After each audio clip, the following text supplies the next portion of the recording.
The mountains of Southwest Virginia have always been a place where old grudges die hard and family honor means everything.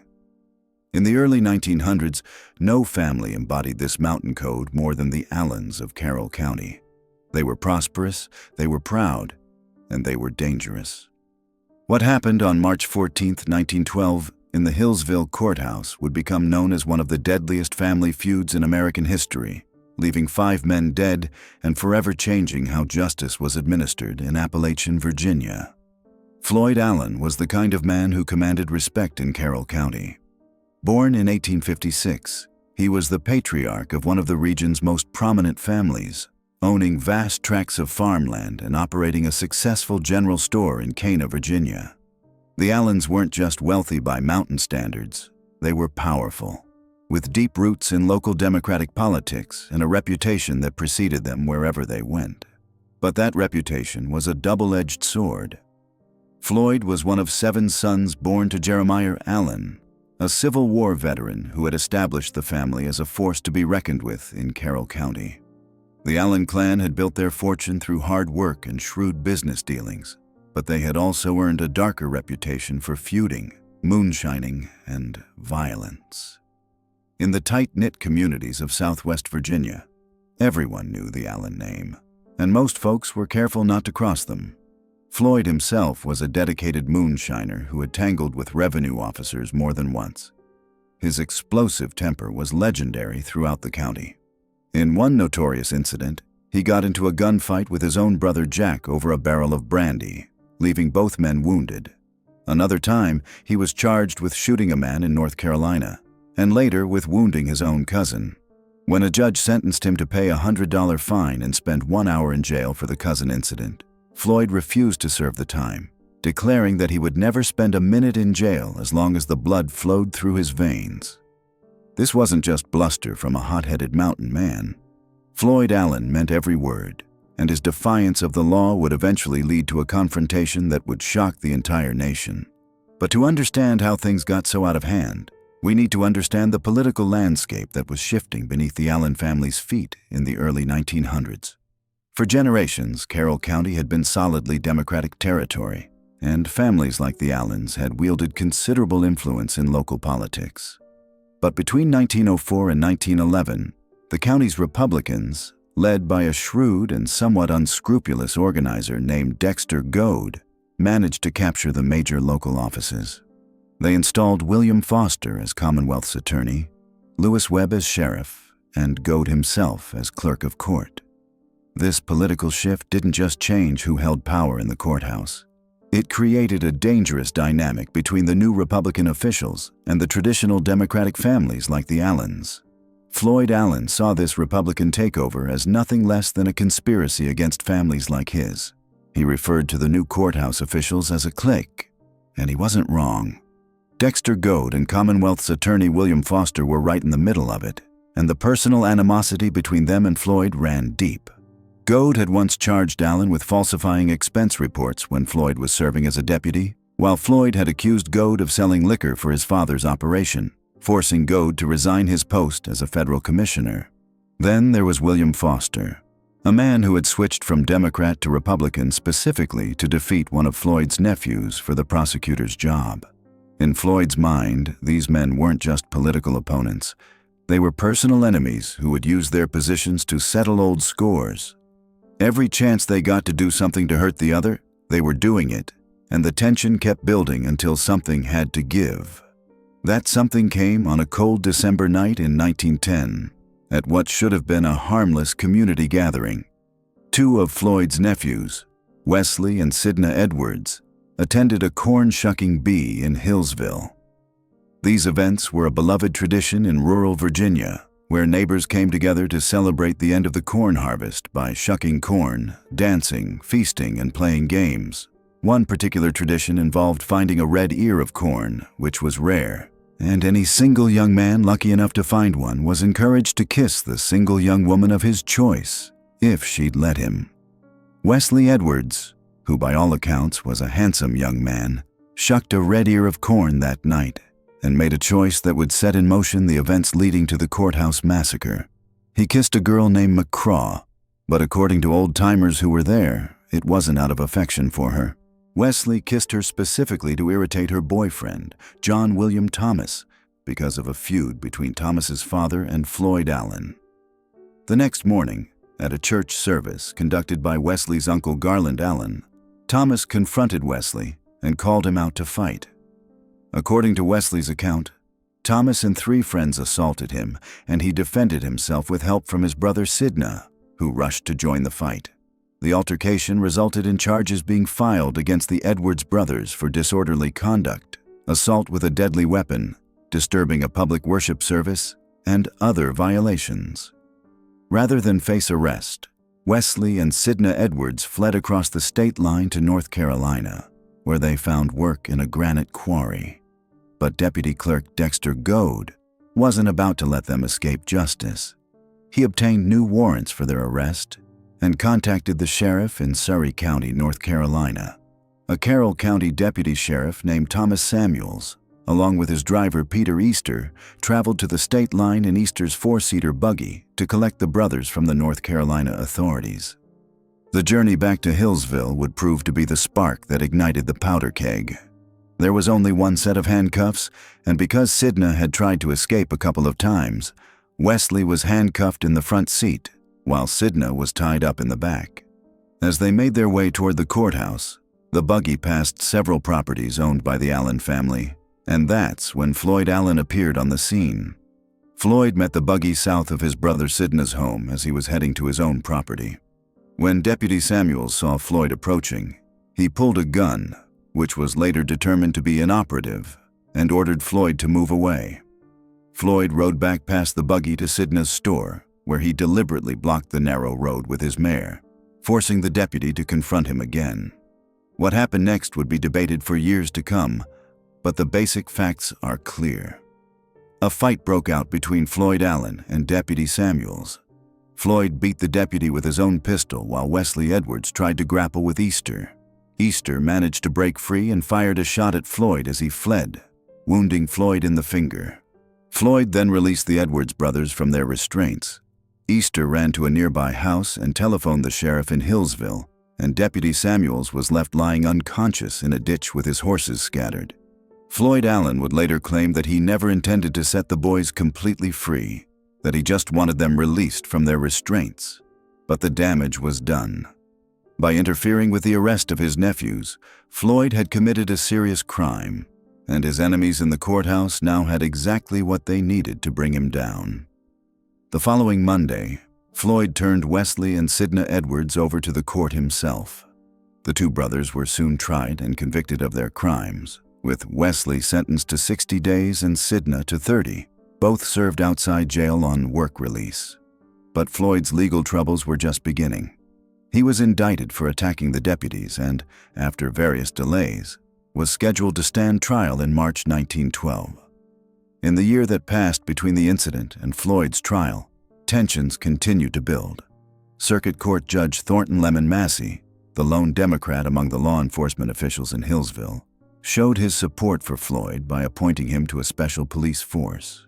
This appointment only deepened the animosity between Floyd and the Republican courthouse officials, who saw it as a slap in the face. Many people in Carroll County believed that trying Floyd Allen on any charge was asking for trouble. Floyd's brother Garland said that Floyd's biggest fault was his uncontrollable temper, recalling how their mother had been forced to tie Floyd up with rope when he was a child to control his explosive outbursts. By the time he was a grown man, that explosive nature had become legendary throughout the county. As March 1912 approached, both sides prepared for what everyone knew would be more than just a simple trial. The Allen family saw this as persecution by their political enemies, while the Republican officials viewed it as their chance to finally bring the lawless Allen clan to heel. As March 14, 1912 dawned crisp and clear in Hillsville, Virginia, an air of dread settled over the small mountain town like morning fog rolling through the hollows. Word had spread that Floyd Allen's trial was reaching its conclusion, and folks who'd lived through decades of mountain feuds could feel something brewing in their bones. The kind of tension that makes dogs howl and sends women clutching their children closer. The Carroll County Courthouse, a modest 2-story brick building that had witnessed its share of drama over the years, had never seen anything quite like this. By 8 in the morning, spectators began gathering outside, their breath visible in the cold air as they spoke in hushed tones about what might unfold. These weren't just curious onlookers.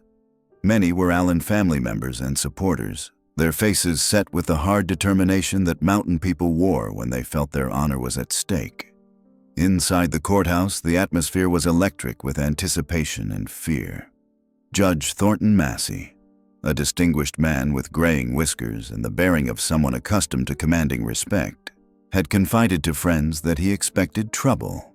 Sheriff Lewis Webb, a capable lawman who dealt with his share of mountain violence, had armed himself and quietly advised other court officials to do the same. Commonwealth's attorney William Foster, the man who'd made it his mission to bring Floyd Allen to justice, sat at the prosecution table reviewing his notes one final time, unaware that he had mere hours left to live. The jury had spent the night sequestered in the Thornton Hotel, just steps from the courthouse, deliberating Floyd's fate. These 12 men, farmers and merchants from around Carroll County, knew they held more than just one man's future in their hands.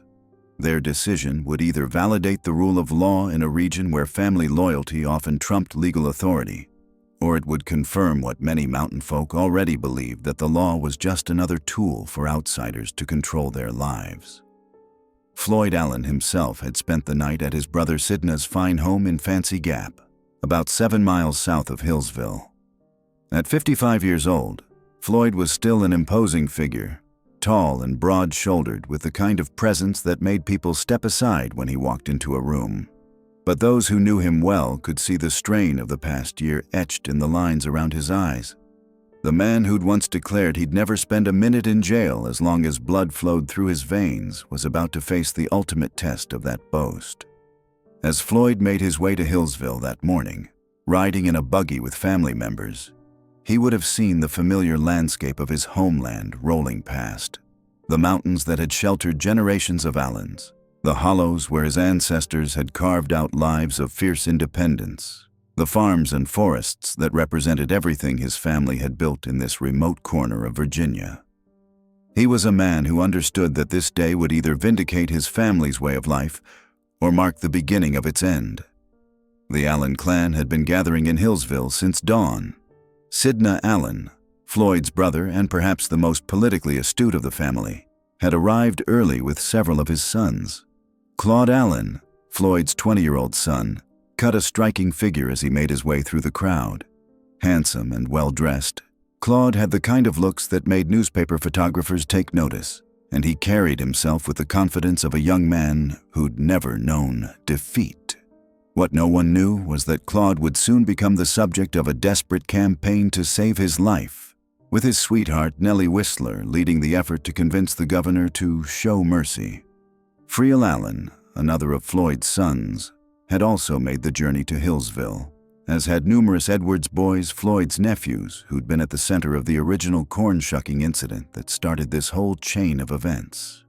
These weren't men who'd come to town for a casual court appearance. They were mountain men who understood that their family's honor was on trial alongside Floyd, and they'd come prepared to defend both. Inside the courthouse, as the morning session began, the tension was palpable. The Allen supporters filled much of the gallery, their presence a silent reminder of the family's influence and determination. Many were armed, despite the formal setting, because in their world, a man didn't venture into potentially hostile territory without the means to protect himself. The court officials, from Judge Massey down to the bailiffs, were acutely aware that they were sitting on a powder keg. When the jury filed back into the courtroom around 10 o'clock, their faces betrayed nothing of their deliberations. These men had wrestled with one of the most difficult decisions of their lives, weighing the evidence against Floyd Allen against their knowledge of what their verdict might unleash. They'd heard testimony about Floyd's attack on Deputy Samuels, seen the evidence of his interference with a lawful arrest, and listened to arguments about whether his actions constituted a simple assault or something more serious. The foreman of the jury, a respected merchant named John W. Ferris, stood when Judge Massey called for the verdict. The courthouse fell silent except for the ticking of the wall clock and the creaking of wooden benches as spectators leaned forward. In that moment, the entire future of Carroll County seemed to hang in the balance. "We, the jury, find the defendant, Floyd Allen, guilty as charged," Ferris announced, his voice steady but barely above a whisper. The words seemed to echo in the suddenly airless courtroom. The reaction was immediate and electric. Floyd Allen's face darkened, and those who knew him well recognized the signs of his legendary temper beginning to surface. In the gallery, Allen family members shifted restlessly, hands moving instinctively toward concealed weapons.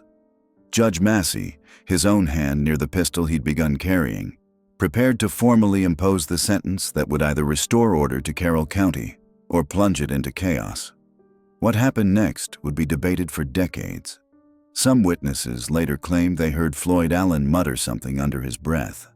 Others swore they saw him make a subtle gesture to his family members in the gallery.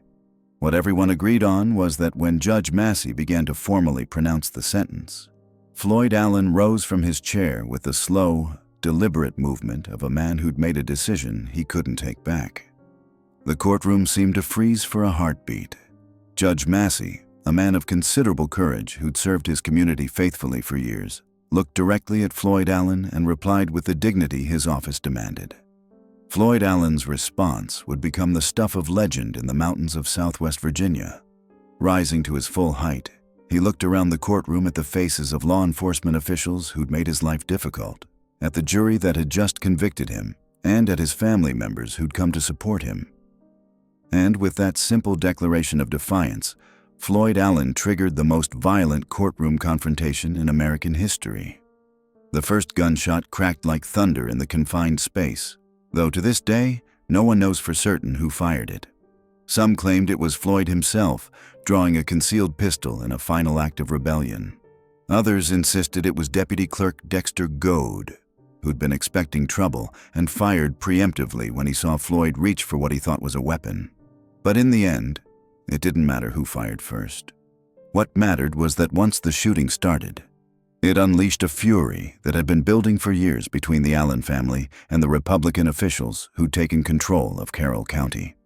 In the span of 90 seconds, 57 shots would be fired in that courthouse, leaving 5 people dead and 7 wounded, and changing the course of Appalachian justice forever. The sound of gunfire in that small courthouse was deafening, creating a chaos that witnesses would struggle to describe for the rest of their lives. The aftermath of the courthouse massacre was swift and merciless. As the gunpowder smoke cleared from that blood-soaked courtroom on March 14, 1912, the Allens found themselves facing a reckoning that would echo through the mountains of Appalachia for generations to come. What followed was one of the most extensive manhunts in Virginia history, a pursuit that would transform these mountain feudists from local troublemakers into America's most wanted fugitives. In the immediate chaos following the shootout, most of the Allen clan scattered like deer before hounds. They knew these Blue Ridge Mountains better than any lawman ever could, every hidden hollow and forgotten trail that snaked through the ancient peaks. But their knowledge of the terrain would only buy them time, not freedom. The state of Virginia was not about to let the massacre of 5 men in broad daylight go unpunished, especially when it happened in the very temple of justice itself. Governor William Hodges Mann wasted no time in responding to what newspapers were already calling the darkest day in Virginia's judicial history. Within hours of receiving word about the courthouse shooting, Mann contacted the Baldwin Felts Detective Agency in Roanoke, a private firm that had built a fearsome reputation throughout the coal fields and mountain regions of Appalachia. These weren't your typical small-town deputies or even state police. The Baldwin Felts detectives were professional manhunters, men who specialized in tracking down the most dangerous criminals in some of the most unforgiving terrain in America. Thomas Felts himself took charge of the operation, assembling a posse of 20 seasoned detectives who knew the mountains and the mountain people. They understood that hunting the Allens wouldn't be like chasing common criminals through city streets. This would be a campaign fought in terrain where a single wrong turn could lead to an ambush, where every ridge could hide a rifle barrel, and where the very people who might assist in a normal manhunt viewed the fugitives as folk heroes standing against outside authority. The detectives left Roanoke on March 14th aboard a special train bound for Galax, the closest railroad station to Hillsville. The urgency of their mission was underscored by the fact that they traveled through the night, their train given priority over all other rail traffic. When they reached Galax, they discovered that Crooked Creek was running high from recent rains, forcing them to abandon their vehicles and walk the final 3 miles to Hillsville through muddy roads and swollen streams. By 7 o'clock on the morning of March 15th, the Baldwin Felts men had reached Hillsville, where they found a town gripped by terror. Many residents had barricaded themselves in their homes, fearing that the surviving Allens might return to finish what they'd started. Others spoke in hushed whispers about the possibility of a full-scale mountain war, with the Allen clan supporters rallying to their cause against what they saw as outside interference in local affairs. The detectives' first priority was securing the 2 Allen family members who hadn't fled. Floyd Allen, wounded and unable to travel, had taken refuge in a local hotel where he was found the next morning. Victor Allen, Floyd's son, had remained behind to care for his father, a decision that would cost him dearly. Both men were arrested without resistance, though Floyd attempted to cut his own throat with a penknife rather than face capture. The sight of the family patriarch, bloodied and defeated, marked the beginning of the end for the Allen clan's reign of terror in Carroll County. With Floyd and Victor in custody, the real hunt began. The remaining fugitives included some of the most dangerous men in the Allen family: Sidna Allen, Floyd's brother and the clan's strategic mastermind; Claude Allen, Floyd's son and one of the shooters; Friel Allen, another nephew known for his quick temper and quicker draw; and Wesley Edwards, whose kiss at a corn shucking had set this entire tragedy in motion. Each man was wanted for murder, and each knew that capture meant almost certain death in Virginia's electric chair. The Baldwin Felts detectives quickly discovered that tracking the Allens through the Blue Ridge Mountains was unlike any manhunt they'd previously undertaken. The fugitives had the advantage of intimate knowledge of terrain that had been in their family for generations. They knew every cave that could provide shelter, every sympathetic family that might offer food and refuge, every back trail that could lead them deeper into the wilderness. More importantly, they understood that their survival depended not just on staying ahead of their pursuers, but on maintaining the support of the mountain community that had always protected the Allen family. The weather became both ally and enemy to all sides. March in the Blue Ridge Mountains can be brutally unpredictable, with late winter storms dumping snow and ice across the peaks, while spring rains turn every creek into a torrent and every road into a quagmire. The detectives, despite their experience, found themselves struggling against conditions that the Allens had lived with their entire lives. Reports from the manhunt described detectives sleeping in barns when they could find them, in the open when they couldn't, pursuing leads that led nowhere and following trails that vanished into the mist. But the Allens' greatest advantage wasn't the terrain or the weather. It was the mountain code that governed relationships in Appalachian communities. This wasn't just about loyalty to family, though that was certainly part of it. The mountain people saw the Courthouse Massacre as the inevitable result of outside political forces trying to impose their will on local affairs. Floyd Allen might have been a troublemaker, but he was their troublemaker, and the Republican officials he'd killed were seen as carpetbaggers and opportunists who had gotten what they deserved. The Baldwin Felts men soon learned that getting information from local residents was nearly impossible. Questions about the fugitives' whereabouts were met with stone-faced silence or deliberate misdirection. Offers of reward money were ignored or treated with contempt. Even threats of arrest for harboring fugitives failed to break the wall of silence that protected the Allen clan. The detectives found themselves operating in hostile territory where every face was potentially an enemy and every piece of information was suspect. Despite these challenges, the professional manhunters began to make progress through sheer persistence and superior resources. They established a network of informants, primarily among the few Republicans in the county who had opposed the Allen family's dominance. They set up observation posts on mountain peaks that commanded views of the valleys below. Most importantly, they began to pressure the fugitives by making life increasingly difficult for anyone who might assist them. The detectives' strategy was methodical and ruthless. They raided homes suspected of harboring the fugitives, arrested anyone found with weapons or who couldn't account for their movements, and maintained constant patrols that made it dangerous for the Allens to remain in any one location for long. The message was clear. The mountains might be vast, but they weren't infinite, and sooner or later, the net would close. As days turned into weeks, the strain began to tell on both hunters and hunted. The detectives, despite their professionalism, were city men unaccustomed to the hardships of extended mountain campaigning. Several fell ill from exposure and poor food, while others suffered injuries from falls on treacherous trails. But they pressed on, driven by professional pride and the knowledge that the eyes of the nation were upon them. For the fugitives, the situation was even more desperate. Living rough in the mountains during late winter and early spring was a test of endurance that pushed even these hardy mountain men to their limits. They couldn't risk staying with family or friends for more than a night or two, knowing that the detectives were watching everyone connected to the Allen clan. Food was scarce, shelter was temporary, and the constant stress of being hunted was wearing them down both physically and mentally. The first break in the case came when Friel Allen, apparently unable to endure the hardships of life on the run, attempted to surrender through intermediaries. However, before arrangements could be finalized, he was spotted by a patrol of detectives near his sister's home. The ensuing chase through dense forest ended when Friel was cornered in a rocky outcrop with no avenue of escape.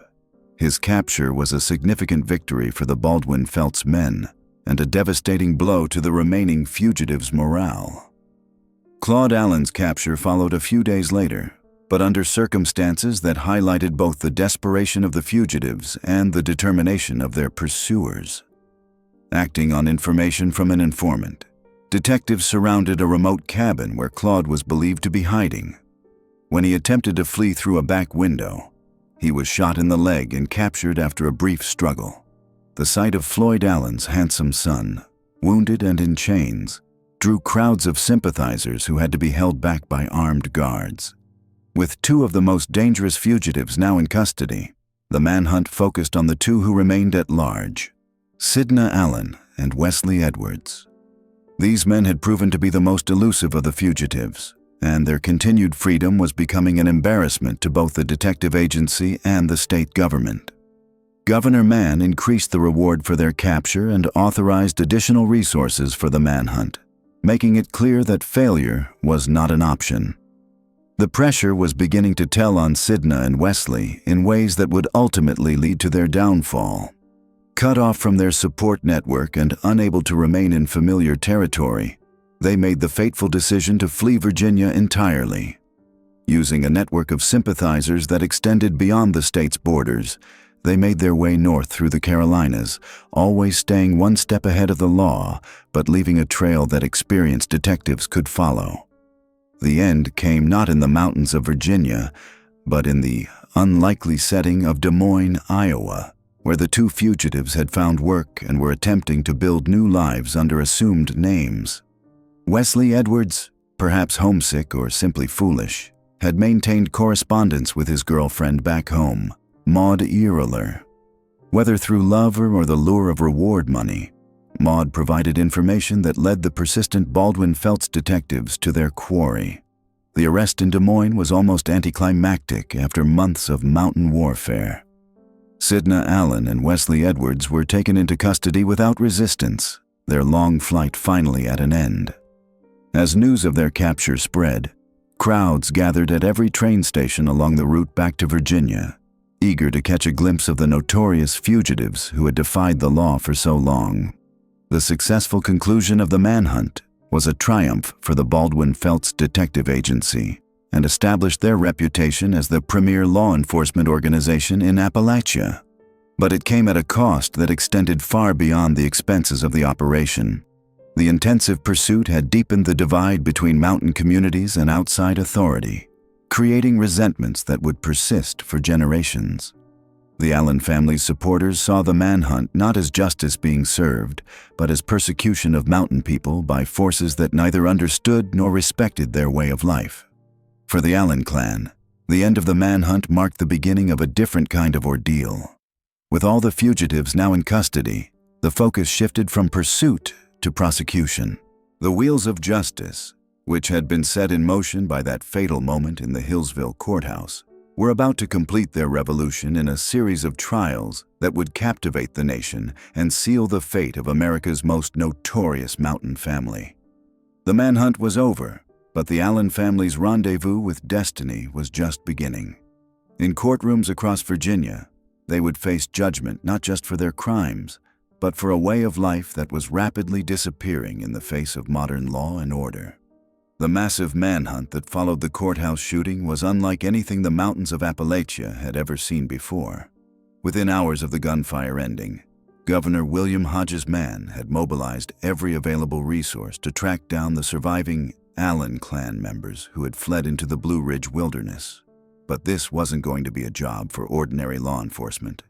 The rugged terrain, the network of sympathetic mountain families, and the Allens' intimate knowledge of every cave, creek, and hidden trail in Carroll County meant that conventional police work would prove futile. That's when Governor Mann made a decision that would forever change how manhunts were conducted in America. He placed a telephone call to the Baldwin Felts Detective Agency in Roanoke, Virginia, a private security firm that had built its reputation tracking down labor organizers and handling industrial disputes for coal companies throughout Appalachia. What made Baldwin Felts different from other detective agencies was their willingness to operate in the gray areas between legal and illegal, their ruthless efficiency, and their complete disregard for local sensibilities when pursuing their targets. Thomas Felts, the agency's co-founder, personally took charge of the operation. Within 6 hours of receiving the governor's call, a special train was racing toward Galax, carrying 24 of the agency's most experienced operatives, along with bloodhounds, horses, camping equipment, and enough ammunition to fight a small war. These weren't ordinary detectives. They were hardened men who had spent years dealing with the most dangerous elements of Appalachian society. Men who understood that in the mountains, violence was often the only language that commanded respect. The detectives arrived in Hillsville on the morning of March 15th to find a town paralyzed by fear. Local residents whispered that the remaining Allen clan members would return to finish what they'd started, killing anyone who had testified against Floyd or cooperated with the authorities. The courthouse itself had been turned into a makeshift fortress, with armed guards stationed at every entrance and local officials refusing to venture outside after dark. It was into this atmosphere of terror that the Baldwin Felts men began their pursuit. But the Allens had not fled randomly into the wilderness. They had vanished into a landscape they knew better than anyone else alive. A maze of hidden valleys, abandoned mine shafts, and remote cabins where sympathetic relatives and friends could provide shelter, food, and information about the movements of their pursuers. This was mountain feuding at its most sophisticated level, with an entire network of families bound by blood, marriage, and shared resentment of outside authority working together to protect the fugitives. The detective agency's first breakthrough came when they captured Victor Allen, Floyd's son, who had remained behind to care for his wounded father. Victor's interrogation revealed crucial information about the family's escape routes and potential hiding places. But even with this intelligence, the pursuit proved extraordinarily difficult. The Baldwin Felts men found themselves operating in hostile territory where every resident seemed to be working against them, where trails led to dead ends, and where the very mountains themselves seemed to be conspiring to protect the fugitives. Weather became another enemy. The spring of 1912 brought unusually heavy rains that turned mountain roads into impassable quagmires, swelled creeks into raging torrents, and made tracking nearly impossible. The detectives, many of whom were city men unused to the harsh realities of mountain life, found themselves struggling not just against their quarry, but against the elements themselves. Their horses went lame on rocky trails. Their equipment was damaged by constant moisture, and their supplies ran low as they ventured deeper into the wilderness. Yet the Baldwin Felts operatives possessed one crucial advantage that ultimately made the difference. They were being paid by the state of Virginia and had virtually unlimited resources at their disposal. While the Allens were forced to rely on the charity of relatives and friends, the detectives could offer substantial rewards for information, purchase supplies from any source, and maintain their pursuit indefinitely. They established a network of informants throughout Carroll County and neighboring areas, promising amnesty and cash payments to anyone who provided useful intelligence about the fugitives' whereabouts. The psychological pressure on the fleeing Allen clan members was immense. They were cut off from their normal support systems, constantly on the move, never able to rest in one place for more than a few hours, and always aware that their pursuers were closing in. The stress began to take its toll, leading to arguments among the fugitives about whether to surrender, attempt to flee the region entirely, or make a stand and fight it out with their pursuers. One by one, the net began to close. Friel Allen was captured in a remote cabin after a fierce gunfight that left one detective wounded, and the cabin riddled with bullet holes. Claude Allen was taken while trying to cross into North Carolina, betrayed by an informant who had been promised a $50 reward. Each capture provided more intelligence about the remaining fugitives, gradually narrowing the area where they could find safe haven. The pursuit became a deadly game of cat and mouse played out across hundreds of square miles of some of the most challenging terrain in North America. The detectives learned to think like their quarry, to anticipate their movements, and to cut off escape routes before the fugitives even knew they were trapped. They used local knowledge when they could get it, but more often relied on systematic search patterns that gradually eliminated potential hiding places. As the manhunt dragged on through the spring and into the summer of 1912, it became clear that this was more than just a criminal investigation. It was a clash between two fundamentally different ways of life: the traditional mountain culture of clan loyalty, blood vengeance, and resistance to outside authority, and the emerging modern state with its professional law enforcement, systematic record-keeping, and belief in the supremacy of legal institutions over personal relationships. The Baldwin Felts detectives represented everything that the mountain people had learned to fear and hate about the outside world. They were outsiders who didn't understand local customs, who showed no respect for traditional ways of settling disputes, and who seemed to believe that money and superior firepower could overcome any obstacle. Yet their very foreignness to mountain culture became an advantage, as they were not bound by the complex web of relationships and obligations that might have prevented local law enforcement from pursuing the case with such ruthless efficiency. By midsummer, only two fugitives remained at large: Sidney Allen, Floyd's brother and one of the clan's most respected leaders, and Wesley Edwards, one of the nephews whose fight at the corn shucking had started the entire chain of events. These two had proven the most elusive, using their superior knowledge of the terrain and their network of sympathetic relatives to stay one step ahead of their pursuers for months. But even as they evaded capture in the mountains of Virginia, Sidney Allen and Wesley Edwards were beginning to realize that their situation was hopeless. The constant pressure of the manhunt had made it impossible for them to remain in familiar territory, and they were being forced to venture into areas where they had fewer friends and less intimate knowledge of the landscape. The reward money being offered for their capture had turned even some of their own relatives into potential enemies, and they could trust no one completely. The decision to flee Virginia entirely was both inevitable and tragic. It meant abandoning everything they had ever known, leaving behind the mountains that had been their family's home for generations, and venturing into a world where they would always be strangers and fugitives. But with the Baldwin Felts detectives closing in and their options rapidly disappearing, Sidney Allen and Wesley Edwards made the fateful choice to head north, beginning a journey that would take them over 1,000 miles from the Blue Ridge Mountains to the flatlands of Iowa. Their escape from Virginia marked the end of one phase of the manhunt and the beginning of another. The Baldwin Felts detectives had proven they could operate effectively in the familiar territory of Appalachia, but now they would have to track their quarry across state lines, through cities and towns where the fugitives could more easily blend in with the general population, and into a landscape as foreign to the mountain-bred Allens as it was to their pursuers. The transformation of a local mountain feud into a national manhunt represented something unprecedented in American law enforcement history. Never before had private detectives been given such broad authority to pursue fugitives across multiple states, and never before had the resources of an entire state been mobilized to track down the participants in what was essentially a family dispute that had gotten out of hand. As 1912 progressed and the manhunt continued, newspapers across the country followed the story with fascination and horror.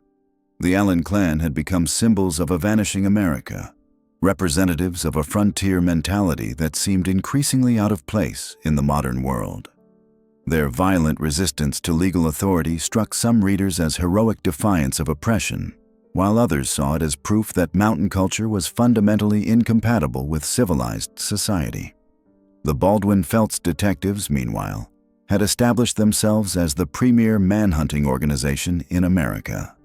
Their success in tracking down most of the Allen clan fugitives, despite the challenging terrain and hostile local population, had proven that professional law enforcement could triumph over even the most determined and well-connected criminals. Their methods, which included the extensive use of informants, financial incentives, and what would later be called psychological warfare, would become standard practices in American law enforcement. But the manhunt was far from over.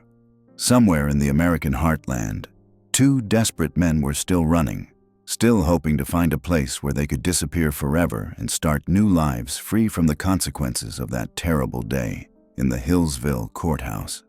The breathtaking landscape of the Appalachian wilderness that stretched across southwestern Virginia seemed to swallow the fugitives whole. But what these wanted men didn't realize was that their pursuers possessed resources and ruthlessness that would make their mountain sanctuary into a hunting ground. The capture of Sinister Allen and Wesley Edwards in Des Moines, Iowa, 6 months after the Courthouse Massacre, represented far more than just the end of a manhunt. It marked the beginning of a reckoning that would expose the true scope of what had unfolded in that blood-soaked courtroom. When those Baldwin Felts detectives dragged the last of the Allen fugitives back to Virginia in September 1912, the entire nation was watching. The story had captured America's imagination in ways that few criminal cases ever had. Here was a tale that seemed ripped from the pages of a dime novel, complete with feuding mountain clans, corrupt politicians, and a shootout that had left 5 men dead in a courthouse. But as the prisoners were transported back across state lines, accompanied by armed guards and followed by newspaper reporters from as far away as New York and Chicago, the reality of what awaited them was far grimmer than any work of fiction. The sight that greeted onlookers at the Roanoke train station was extraordinary. Thousands of people had gathered, some traveling hundreds of miles just to catch a glimpse of the notorious Allen clan members. Sinister Allen, the family patriarch who had evaded capture the longest, stepped off that train car wearing handcuffs and leg irons, his weathered face showing the strain of months spent looking over his shoulder. Wesley Edwards, barely 21 years old, appeared almost boyish next to the hardened mountain men who surrounded him. Yet he had participated in a massacre that shocked the civilized world. The crowds that gathered weren't just curiosity seekers. Many were families of the victims, people whose lives had been shattered by the violence at the Hillsville Courthouse. Others were supporters of the Allen family, mountain folk who saw them not as criminals, but as men who had stood up against what they viewed as persecution by Republican courthouse officials. The divide was stark and dangerous, with tensions running so high that additional law enforcement had to be called in to prevent violence from erupting right there on the train platform. But perhaps the most chilling aspect of that September day in 1912 was the demeanor of the captured men themselves. According to newspaper accounts, neither Sinister Allen nor Wesley Edwards showed any signs of remorse or fear about what lay ahead. Instead, they carried themselves with a defiant pride that seemed almost incomprehensible to observers. When reporters shouted questions at them through the crowd, Sinister Allen reportedly smiled and called back that they had done what mountain honor demanded, and they would face whatever consequences came with the same resolve. The legal machinery that awaited them had been working overtime during the months of their flight. Prosecutors had used the time to build airtight cases, gathering testimony from witnesses, collecting physical evidence, and preparing for what everyone knew would be trials that would determine not just the fate of individual defendants, but the very question of whether the rule of law could prevail in the remote mountains of Appalachia. The message being sent was crystal clear. No one, regardless of family name or local influence, could commit mass murder and escape justice. The trials that followed would unfold with a speed that seems almost impossible by today's standards. Remember, this was an era when the wheels of justice turned far more rapidly than they do now. Within weeks of their capture, the Allen family members found themselves facing juries that had already been inflamed by months of newspaper coverage describing the Courthouse Massacre in vivid, often sensationalized detail. The prosecutors, led by Commonwealth's attorney William Foster's replacement, painted a picture of premeditated conspiracy and cold-blooded murder that resonated powerfully with jurors who themselves lived in fear of such violence. Floyd Allen, the family patriarch whose conviction had triggered the entire bloody affair, had already been tried and sentenced to death during his nephew's months of flight. Now, as he sat in his prison cell awaiting execution, he watched as one by one his family members were brought before the bar of justice. The man who had once declared that he would never spend a minute in jail as long as blood flowed through his veins now faced the reality that his blood, and the blood of his kinsmen, was about to be demanded as payment for their crimes. The evidence presented against the Allen clan was overwhelming and methodical. Witnesses testified about seeing specific family members firing weapons in the courtroom. Ballistics experts, using forensic techniques that were cutting-edge for 1912, matched bullets recovered from victims' bodies to weapons found in the defendant's possession. Perhaps most damning of all were the testimony of surviving participants who described not just the shooting itself, but the conversations and planning that had preceded it. What emerged from these trials was a picture of the Courthouse Massacre that was far more calculated and premeditated than anyone had initially realized. This wasn't a spontaneous eruption of violence triggered by Floyd Allen's guilty verdict. Instead, prosecutors argued convincingly that the Allen family had come to that courthouse prepared for war, armed with multiple weapons and ammunition, with a plan to shoot their way out if the verdict went against them. The 57 shots fired in 90 seconds weren't the result of panic or confusion, but of a coordinated assault designed to eliminate everyone they viewed as their enemies. Claude Allen, Floyd's young son who had become something of a folk hero during his months in hiding, faced perhaps the most intense scrutiny of all. At just 22 years old, he represented both the tragedy and the defiance of the Allen clan. His trial became a media sensation, with newspapers across the country following every detail. Young women sent him love letters in prison, and there were even efforts to organize petitions for clemency based on his youth and good looks. But when the evidence was presented, it became clear that Claude Allen had been no innocent bystander swept up in his family's violence. The prosecution's case against Claude was particularly devastating because it relied heavily on eyewitness testimony from court officials who had survived the massacre. They described seeing him deliberately aim and fire at Commonwealth's attorney Foster, the man whose prosecution of Floyd Allen had set the entire chain of events in motion. This wasn't a young man defending his father in a moment of passion. This was calculated murder, carried out with the same cold determination that characterized the rest of his family's actions. As trial after trial concluded with guilty verdicts, the full scope of the Allen clan's crimes became clear to the American public. This wasn't just a story about mountain feuding or political corruption. This was about a family that had placed themselves above the law, that had decided they would rather commit mass murder than submit to the legal system that governed everyone else. The violence they unleashed in that Hillsville courthouse represented a direct challenge to the very foundations of civilized society. The sentences that followed reflected the severity of the crimes and the determination of the legal system to send an unmistakable message. Floyd Allen and his son Claude were both sentenced to death by electrocution. Sidna Allen received a lengthy prison term that would keep him behind bars for decades. Wesley Edwards, despite his youth, was also sentenced to substantial prison time. Other family members who had participated in the shooting or aided in the aftermath received sentences ranging from several years to life imprisonment. But even as the courtroom phase of the Allen clan saga was drawing to a close, the story was far from over. The sentences handed down by Virginia courts would need to be carried out, and in the case of Floyd and Claude Allen, that meant execution by electric chair. The prospect of putting a father and son to death for their crimes in the Courthouse Massacre created a new wave of controversy and publicity that would follow the case right up until its final, tragic conclusion. The transformation of the Allen family from local power brokers to condemned criminals represented more than just individual tragedy. It marked the end of an era in Appalachian history, a time when family names and local influence could shield people from the consequences of even the most serious crimes. The Courthouse Massacre and its aftermath demonstrated that the reach of modern law enforcement, symbolized by those Baldwin Felts detectives who had pursued the fugitives across multiple states, could penetrate even the most remote mountain communities. As 1912 drew to a close and the Allen family members settled into their prison cells to await their fates, the people of Carroll County and the broader Appalachian region were left to grapple with the implications of what had occurred. The violence that had erupted in their courthouse had exposed deep fissures in their society, between Republicans and Democrats, between traditional mountain culture and modern legal authority, between those who believed in settling disputes with violence and those who trusted in the rule of the law.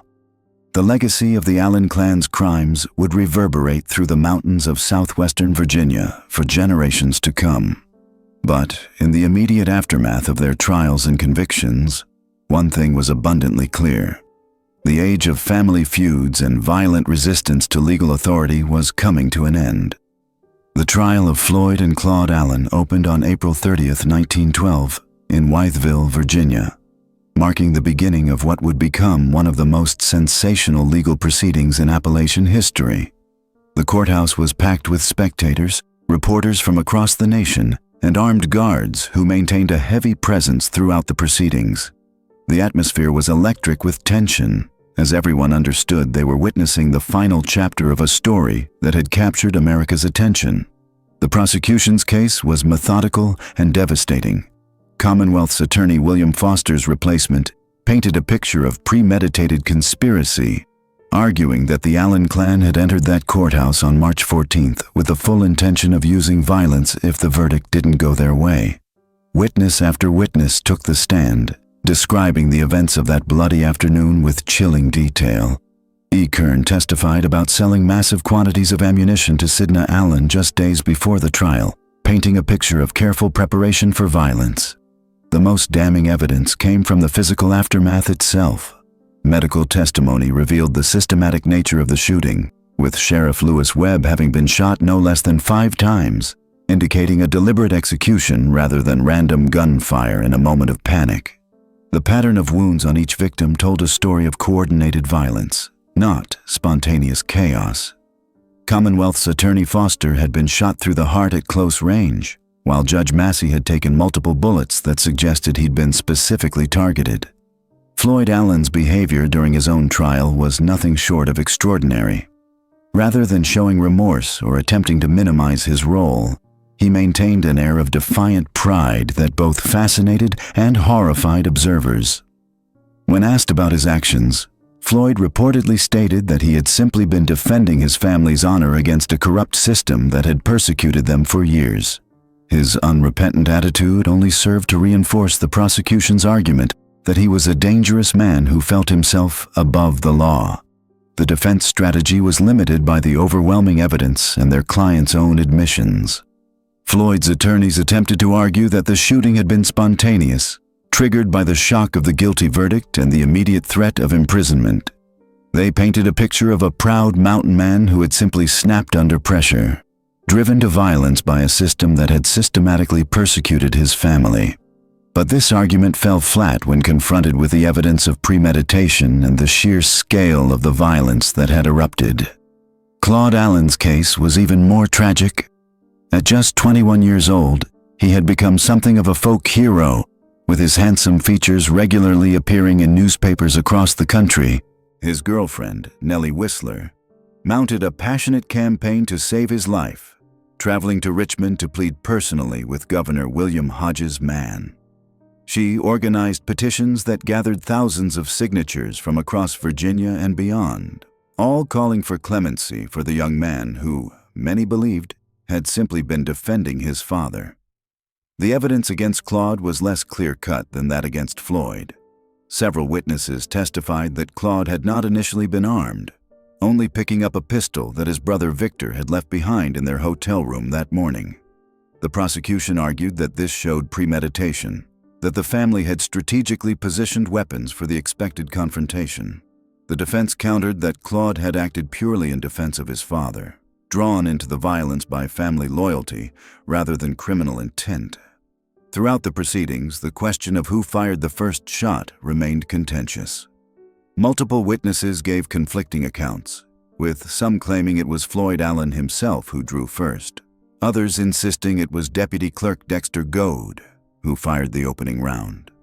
This uncertainty became a central theme of the defense, as they argued that their clients had been responding to what they perceived as an immediate threat to their lives. The prosecution's case was strengthened by testimony from those who had survived the Courthouse Massacre. Deputy Clerk Dexter Goad, despite being wounded 4 times himself, provided crucial testimony about the events leading up to the shooting. He described the tense atmosphere in the courtroom, the way the Allen family members had positioned themselves strategically throughout the space, and the moment when violence erupted. His account painted a picture of a family that had come prepared for war. The trial also revealed the deep political and personal animosities that had been festering in Carroll County for years. Witnesses testified about the ongoing feud between the Republican courthouse officials and the Democratic Allen family, describing a series of escalating confrontations that had made the March 14th explosion almost inevitable. The prosecution argued that this background of hostility demonstrated that the courthouse shooting was not a spontaneous act, but the culmination of a long-planned campaign of intimidation and violence. As the trial progressed, it became clear that the outcome was predetermined. The evidence was simply too overwhelming, the violence too extreme, and the defendants too unrepentant for any result other than conviction. Floyd Allen's own testimony sealed his fate, as he showed no remorse for the deaths he had caused and continued to justify his actions as necessary defense of his family's honor.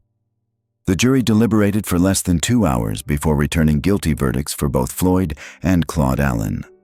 Floyd was convicted of first-degree murder in the death of Commonwealth's attorney Foster and sentenced to death by electrocution. Claude received the same sentence after 3 separate trials, as prosecutors struggled to prove his specific role in the killings. The courtroom erupted in emotion as the sentences were read, with supporters of the Allen family weeping openly while others nodded in grim satisfaction. The death sentences sparked immediate controversy and appeals for clemency. Claude Allen, in particular, became a cause célèbre, with supporters arguing that he was too young to die and had acted only to protect his father. Petitions poured into the governor's office, accompanied by letters from prominent citizens, religious leaders, and even some of the jurors who had convicted him. A group of Southwest Virginia women commissioned a gold medal for Claude, honoring what they saw as his loyalty to family. Governor Mann found himself under enormous pressure from both sides. Supporters of the Allen family argued for mercy, particularly for young Claude, while law enforcement officials and the families of the victims demanded that justice be served. The governor's decision would send a message about whether the rule of law could triumph over the traditional mountain code of family loyalty and personal justice. The appeals process moved with unusual speed for the time, reflecting both the high-profile nature of the case and the political pressure surrounding it. The Virginia Supreme Court upheld the convictions and death sentences, finding that the evidence clearly supported the verdicts and that the defendants had received fair trials despite the charged atmosphere. The court specifically rejected arguments that the Allen family had been the victims of political persecution, noting that their actions in the courthouse had been witnessed by dozens of people and could not be justified under any interpretation of self-defense. As the execution date approached, the campaign to save Claude Allen intensified. His girlfriend Nellie Whistler made increasingly desperate appeals, at one point reportedly telling him that she would meet him in eternity if the governor refused to commute his sentence. The romantic tragedy of their situation captured the public imagination, with newspapers across the country following their story and many editorials calling for mercy for the young man. The case had broader implications beyond the fate of the individual defendants. It represented a clash between two different concepts of justice: the formal legal system with its courts, judges, and due process, and the traditional mountain code that emphasized family loyalty, personal honor, and the right to settle disputes through violence when necessary. The Allen family's actions in the courthouse were the most extreme expression of this mountain code, a final, desperate assertion of their right to live by their own rules. The nationwide attention focused on the case also highlighted the complex relationship between Appalachian communities and the broader American legal system. Many observers from outside the region viewed the Allen family as representing everything backward and violent about mountain culture, while supporters saw them as victims of an unfair system that had never understood or respected their way of life. This tension would continue to influence how Appalachian communities were perceived and treated by the outside world for decades to come. The Baldwin Felts detectives who had captured the fleeing Allen family members became celebrities in their own right, with their dramatic pursuit through the mountains and eventual capture of Sidna Allen and Wesley Edwards in Iowa becoming the stuff of legend. Their success in tracking down the fugitives was seen as a victory of modern law enforcement techniques over traditional mountain hiding tactics, symbolizing the changing nature of crime and punishment in America. As March 1913 approached, marking the first anniversary of the Courthouse Massacre, the families of the victims prepared for what they hoped would be final justice. The wounds left by that terrible day in Hillsville had not healed, and many believed that only the execution of those responsible could provide the closure they desperately needed. The stage was set for a conclusion that would forever change how family feuds and mountain justice were viewed in America. The final weeks before the scheduled executions would bring unexpected developments, last-minute appeals, and a dramatic conclusion that few could have predicted. The wheels of justice in early 20th century America moved with a swiftness that would be unimaginable today. Within weeks of the Courthouse Massacre, Floyd Allen found himself on trial for the murder of Commonwealth's attorney William Foster. The proceedings began on April 30, 1912, in Wytheville, Virginia, where authorities had moved the trial to ensure a fair hearing away from the charged atmosphere of Carroll County. Floyd Allen cut a defiant figure in the courtroom. Despite being wounded in the gunfight and facing the prospect of death, he maintained the same stubborn pride that had defined his entire life. His voice carried the same authority that had once commanded respect throughout the mountains of Carroll County, but now it echoed in a chamber where that authority meant nothing. The prosecution's case was methodical and devastating. They painted a picture of premeditation, arguing that Floyd Allen and his family had come to court that March day prepared for violence. Witness after witness testified to the family's threats, their armed presence in the courtroom, and the deliberate nature of their actions. E. Kern, the traveling salesman from Roanoke, provided particularly damning testimony about selling Sidna Allen massive quantities of ammunition just days before the trial. 500 rounds each of .32 and .38 caliber pistol cartridges, plus 512-gauge shotgun shells. No man purchased that much ammunition for hunting. The Commonwealth's attorney presented evidence of a conspiracy that extended beyond simple family loyalty. They argued that the Allens had planned to eliminate their enemies in the courthouse if Floyd was convicted, viewing it as the only way to maintain their power and freedom in Carroll County. The prosecution's star witness was Deputy Clerk Dexter Goad, who, despite being wounded in the shootout, testified that he had seen Floyd Allen draw his weapon first and fired deliberately at Commonwealth's attorney Foster. Floyd's defense team, led by attorneys who had been hastily assembled and were clearly uncomfortable with their client's notoriety, attempted to argue self-defense. They claimed that their client had been provoked by the unjust sentence and had acted in the heat of passion rather than with premeditation.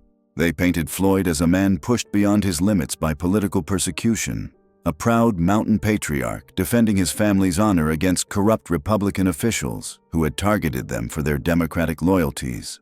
But Floyd Allen himself proved to be his own worst enemy. Against his lawyer's advice, he insisted on testifying in his own defense. When he took the stand on May 16, 1912, the courtroom was packed with spectators who had traveled from across Virginia to witness this moment. Floyd's testimony was rambling and defiant, lacking any hint of remorse for the deaths that had occurred. He spoke of his family's prominence in Carroll County, their contributions to the community, and what he saw as the persecution they had endured at the hands of Republican officials. When prosecutor William Foster's replacement asked him directly about threatening Judge Massey before the shooting began, Floyd's response chilled the courtroom. "I told him if he sentenced me on that verdict, there would be trouble," he said, his voice steady and unapologetic. "A man has a right to defend himself and his family." The prosecutor pressed further. "Mr. Allen, do you feel any remorse for the 5 men who died that day?" Floyd Allen was silent for a long moment, his weathered hands folded in his lap. When he finally spoke, his words would be remembered long after the trial ended. "Every man who died that day knew the risk he was taking. They chose their side, and we chose ours. In the mountains, a man's word is his bond, and his family is his responsibility." The jury deliberated for less than 4 hours. When they returned to the courtroom on May 18, 1912, the foreman stood and delivered the verdict that everyone expected but still sent a shockwave through the assembled crowd. Floyd Allen showed no emotion as the words were spoken, but observers noted that his son Victor, sitting in the gallery, buried his face in his hands and wept openly. Judge Jackson presided over the sentencing with the gravity befitting such a momentous occasion. "Floyd Allen," he intoned, "you have been found guilty by a jury of your peers of the willful and premeditated murder of Commonwealth's attorney William Foster. This court has heard testimony about your family's prominence in Carroll County, about your contributions to your community, and about the political tensions that may have influenced these tragic events." The judge's voice grew stronger as he continued. "You and your family turned a court of law into a battlefield.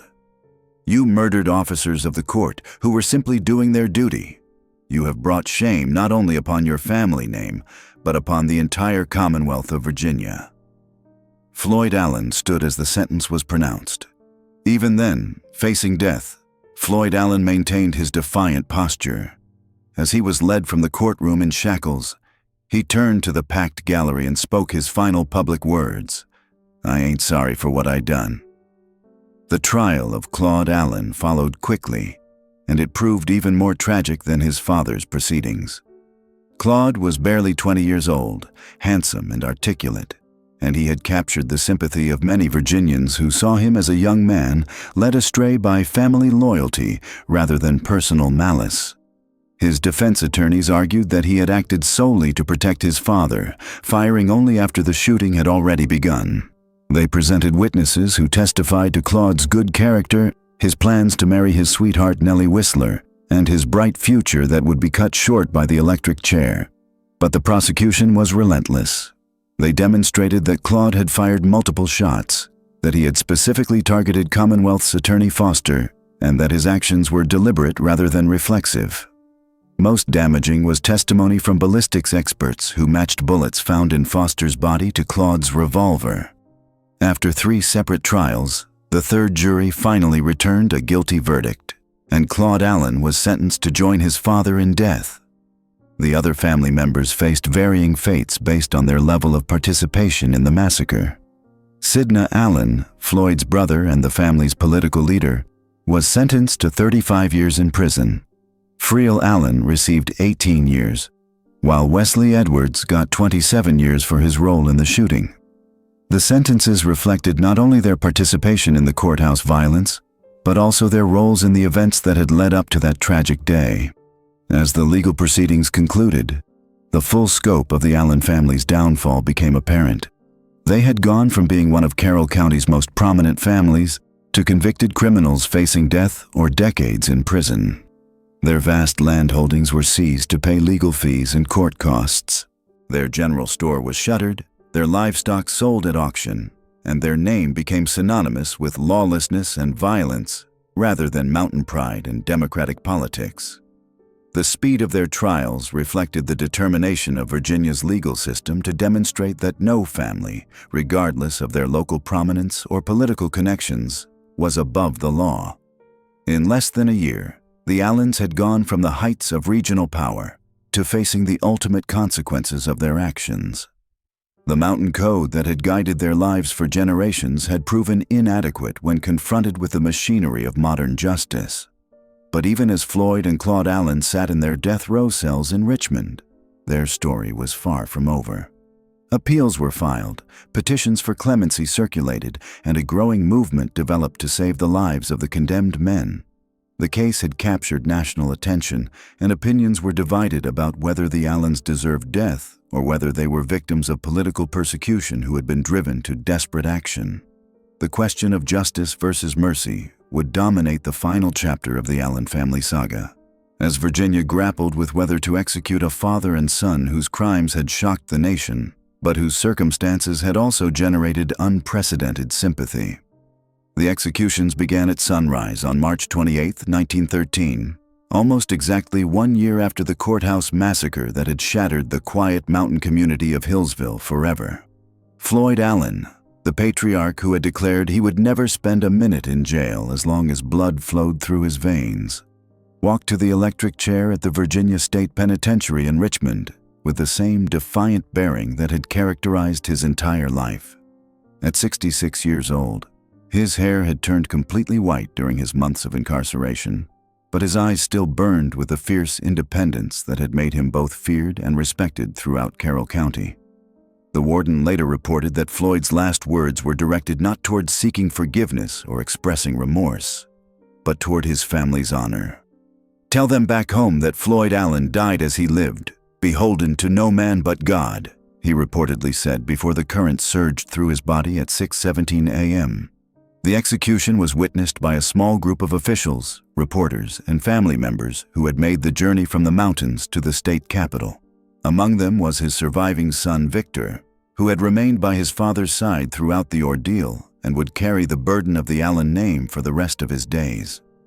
Claude Allen's execution followed just minutes later, marking the end of a young man whose life had been shaped by the violent code of mountain justice that had governed his family for generations. At 25, Claude had become something of a folk hero in the weeks leading up to his death, with his handsome features regularly appearing in newspaper photographs and his story-inspiring ballads that would be sung in the hollers of Appalachia for decades to come. His sweetheart, Nellie Whistler, had petitioned Governor Mann relentlessly for clemency, organizing letter-writing campaigns and gathering thousands of signatures from across Virginia and beyond. The case had divided public opinion in ways that reflected the broader tensions between traditional mountain culture and the encroaching influence of modern legal authority. Many viewed Claude as a young man who had simply been defending his father's honor, acting according to the ancient codes that had governed mountain families since the earliest settlers had carved their lives from the wilderness. Others saw him as a cold-blooded killer who had participated in the murder of innocent court officials, including a beloved judge who had tried to treat the Allen family fairly throughout the proceedings. The night before the executions, a crowd of nearly 3,000 people had gathered outside the prison, some calling for justice to be served, others demanding that the sentences be commuted to life imprisonment. The demonstrations had grown so large and potentially volatile that Governor Mann had called in the National Guard to maintain order. Inside the prison, both Floyd and Claude had received their final visitors, including family members who had traveled from Carroll County and religious leaders who attempted to provide spiritual comfort during their final hours. The executions themselves were carried out with the efficiency that marked the early days of electric chair technology, though the process was far from the clinical procedure it would later become. Floyd Allen's death was pronounced at 6:19 a.m., followed by Claude at 6:27 a.m. Their bodies were released to the family and transported back to Carroll County, where they were buried in the Allen family cemetery near Fancy Gap. The graves were marked with simple headstones that bore only their names and dates, without epitaphs or elaborate inscriptions that might have inflamed the passions that their deaths had only temporarily quieted. The impact of these executions extended far beyond the immediate family and community. They marked a symbolic moment in the transformation of Appalachian society, representing the final assertion of state authority over the traditional systems of justice that had governed mountain communities for generations. The message was clear and unmistakable. The days when powerful families could operate outside the law, settling disputes through violence and intimidation, were coming to an end. The modern legal system, backed by the full power of the state, would not tolerate challenges to its authority, regardless of how deeply rooted those challenges might be in local custom and tradition. In the weeks following the executions, the remaining Allen family members found themselves in increasingly desperate circumstances. The legal proceedings had consumed the family's financial resources, forcing them to sell much of their land and property to pay attorney fees and court costs. The general store that had once been the center of their commercial empire was closed and eventually sold to satisfy creditors.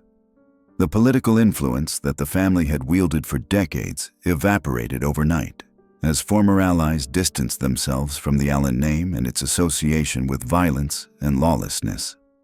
Sidney Allen, Floyd's brother, who had managed to avoid the most serious charges, attempted to hold the family together and rebuild their reputation within the community.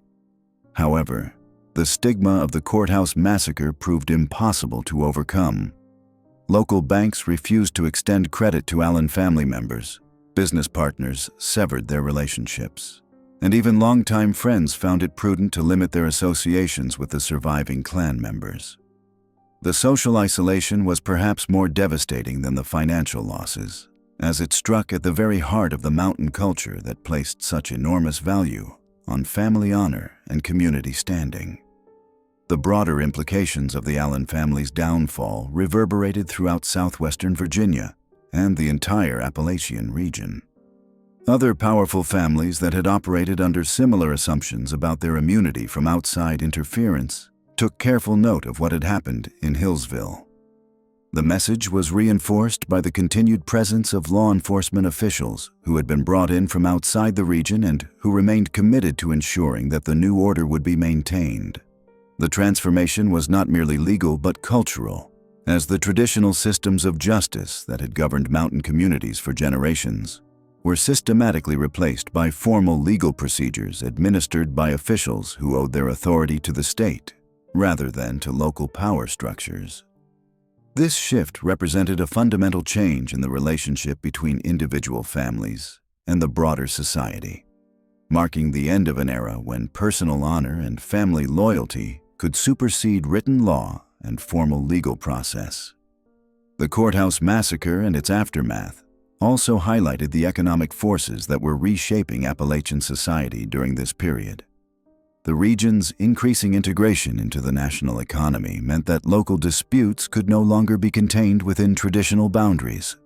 The coal industry, timber operations, and railroad construction that were transforming the mountains brought with them new forms of legal authority and economic relationships that were incompatible with the older systems of family-based power and honor-driven conflict resolution.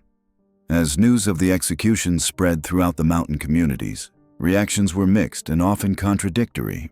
Some viewed Floyd and Claude Allen as martyrs who had died defending the traditional values and independence that had defined mountain culture since the earliest days of settlement. Others saw their deaths as necessary consequences of their refusal to adapt to changing times and legal requirements. These divisions often ran through families and communities, creating lasting tensions that would influence local politics and social relationships for generations to come. The Allen family cemetery, where Floyd and Claude were laid to rest, became an unlikely pilgrimage site for those who viewed them as symbols of resistance to outside authority. Visitors would leave flowers, Confederate flags, and other tokens of respect at their graves, while local storytellers began crafting legends that portrayed the Courthouse Massacre as the last stand of true mountain independence against the encroaching forces of government control and legal formalism. However, the romanticization of the Allen family's story could not obscure the fundamental reality of what had occurred in the Hillsville Courthouse on March 14, 1912. 5 innocent people had died in a hail of gunfire that erupted from one man's refusal to accept the judgment of a legally constituted court. The victims included Judge Thornton Massey, who had actually shown considerable sympathy toward the Allen family throughout the legal proceedings, and Sheriff Lewis Webb, who had tried to maintain order while respecting the volatile nature of the situation he was confronting. The legacy of the Courthouse Massacre continued to influence Carroll County and the surrounding region long after the immediate participants had died or disappeared into obscurity. In the days following Floyd Allen's sentencing, the manhunt for the surviving Allen clan members intensified beyond anything the region had ever witnessed. The Baldwin Felts Detective Agency, already renowned for their ruthless efficiency in tracking down fugitives, deployed their most experienced operatives to scour the rugged Blue Ridge Mountains.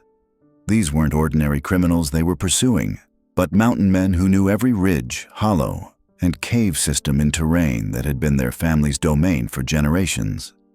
The detectives faced challenges that would have broken lesser men. March weather in the Virginia mountains was notoriously unpredictable, with bone-chilling rain turning mountain roads into impassable quagmires and sudden snow squalls obscuring visibility for hours at a time.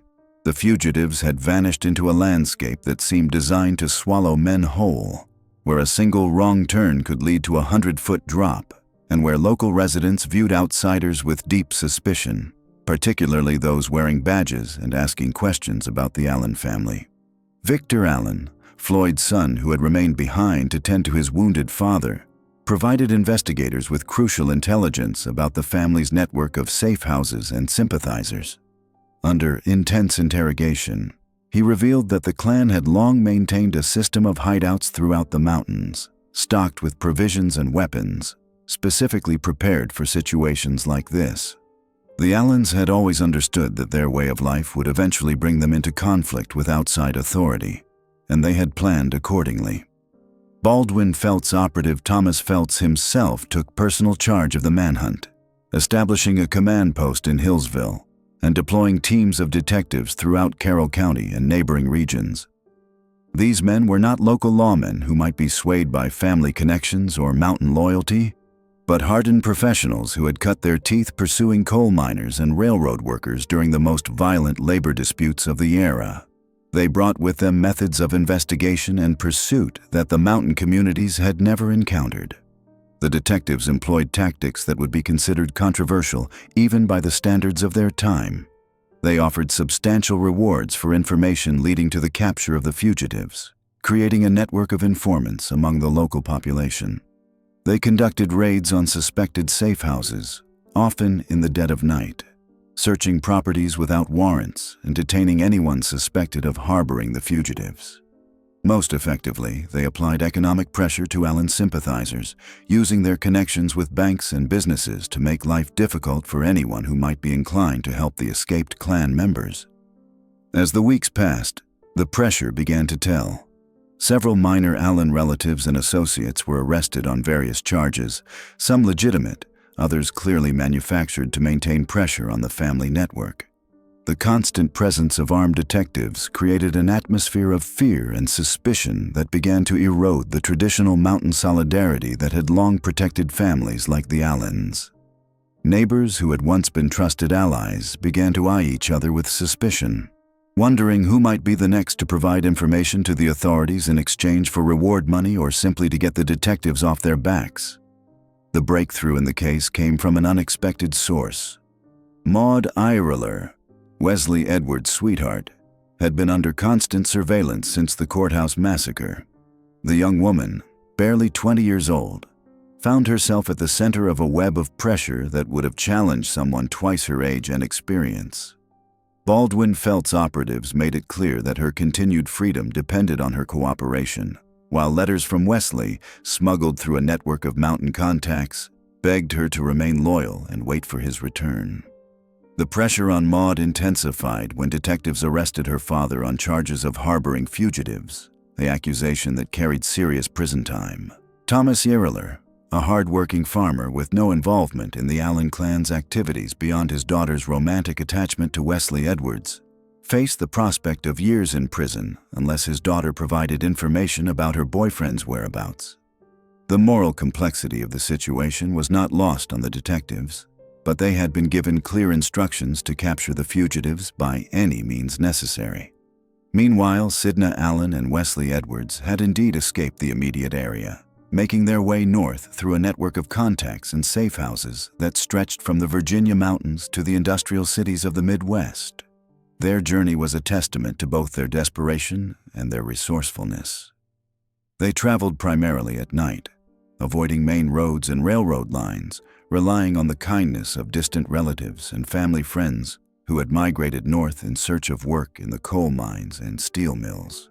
The fugitives' route took them through the coal fields of West Virginia, where the Allen name carried weight among miners who had their own grievances against the Baldwin-Felts Detective Agency.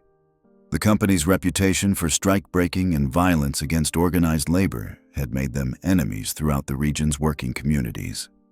This underground railroad of sorts provided Sidna and Wesley with food, shelter, and most importantly, transportation that kept them one step ahead of their pursuers. By late spring of 1912, the two men had reached Ohio, where they attempted to find work in the steel mills around Cleveland. However, their faces had become too well known through newspaper coverage and wanted posters for them to remain in any one place for long. The constant stress of being hunted men began to take its toll, particularly on young Wesley Edwards, who had never imagined that his impulsive kiss at a corn shucking would lead to a life as a fugitive from justice. The decision to continue west to Iowa was driven by a combination of desperation and hope. Des Moines represented a chance to disappear into a growing industrial city, where two more migrants from the South might blend in among the thousands of others seeking work and opportunity.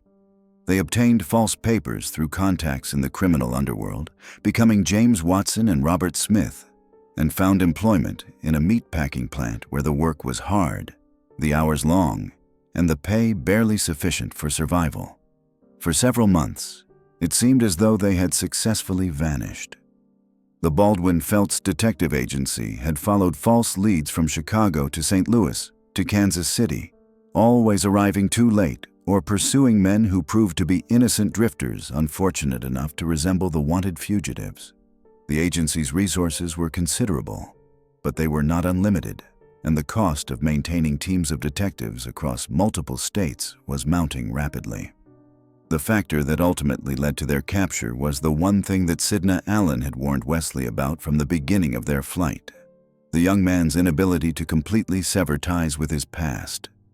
Despite the obvious danger, Wesley had maintained sporadic correspondence with Maud Ehrler, using a series of intermediaries and false names to avoid detection.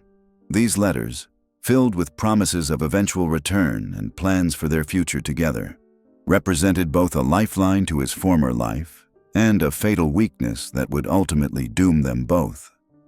The Baldwin-Felts operatives, through a combination of surveillance, intimidation, and rewards, had gradually pieced together the network through which these letters were being transmitted.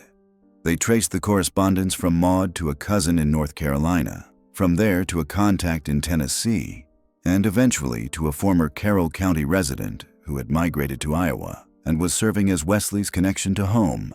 The web of communication that had seemed so secure to the fugitives was in fact a trail of breadcrumbs leading directly to their door. When the final assault came, it was swift and overwhelming. Baldwin-Felts detectives surrounded the boarding house where Sidna and Wesley had been living, timing their raid for the early morning hours when the fugitives would be least prepared for resistance. The two men, exhausted by months of constant vigilance and hard labor, offered no resistance when confronted by armed operatives who had been tracking them for over 6 months. The capture of Sidna Allen and Wesley Edwards on September 14, 1912, exactly 6 months after the Courthouse Massacre, marked the end of one of the most extensive manhunts in American history to that point. The Baldwin-Felts Detective Agency had pursued the fugitives across 6 states, employed dozens of operatives, and spent thousands of dollars in reward money and expenses. Their success in capturing the Allen clan fugitives would enhance their reputation and lead to their employment in even more high-profile cases in the years to come. As the two prisoners were transported back to Virginia under heavy guard, crowds gathered at every stop to catch a glimpse of the notorious mountain outlaws. The journey became a media spectacle, with newspaper reporters and photographers documenting every mile of their return to face justice. For Sidna Allen and Wesley Edwards, the long train ride south represented not just a return to Virginia, but a journey toward an uncertain fate in a legal system that had already demonstrated its willingness to impose the ultimate penalty on members of their family. The successful conclusion of the manhunt marked a turning point in the relationship between traditional mountain culture and modern law enforcement. The Baldwin Felts Detective Agency had demonstrated that no terrain was too remote, no family network too loyal, and no tradition too ancient to prevent the reach of organized professional law enforcement. The executions of Floyd Allen and his son Claude took place on March 28, 1913. Just over a year after the Courthouse Massacre that had shocked the nation.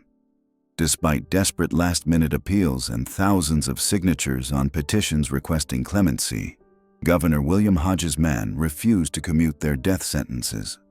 The governor, under intense political pressure to demonstrate that the rule of law would prevail over Mountain Clan justice, declared that the Commonwealth of Virginia could not show mercy to those who had turned a court of law into a battlefield. On the morning of the execution, Floyd Allen, now 56 years old and visibly aged by his time in prison, walked to the electric chair with a composure that unnerved witnesses. He had spent his final days writing letters to family members, maintaining his innocence to the end and claiming that the courthouse shooting had been an act of self-defense rather than premeditated murder. Claude Allen, just 22 years old, had become something of a folk hero during his time on death row. His youth, handsome appearance, and claims that he had only been defending his father had generated sympathy from across the region.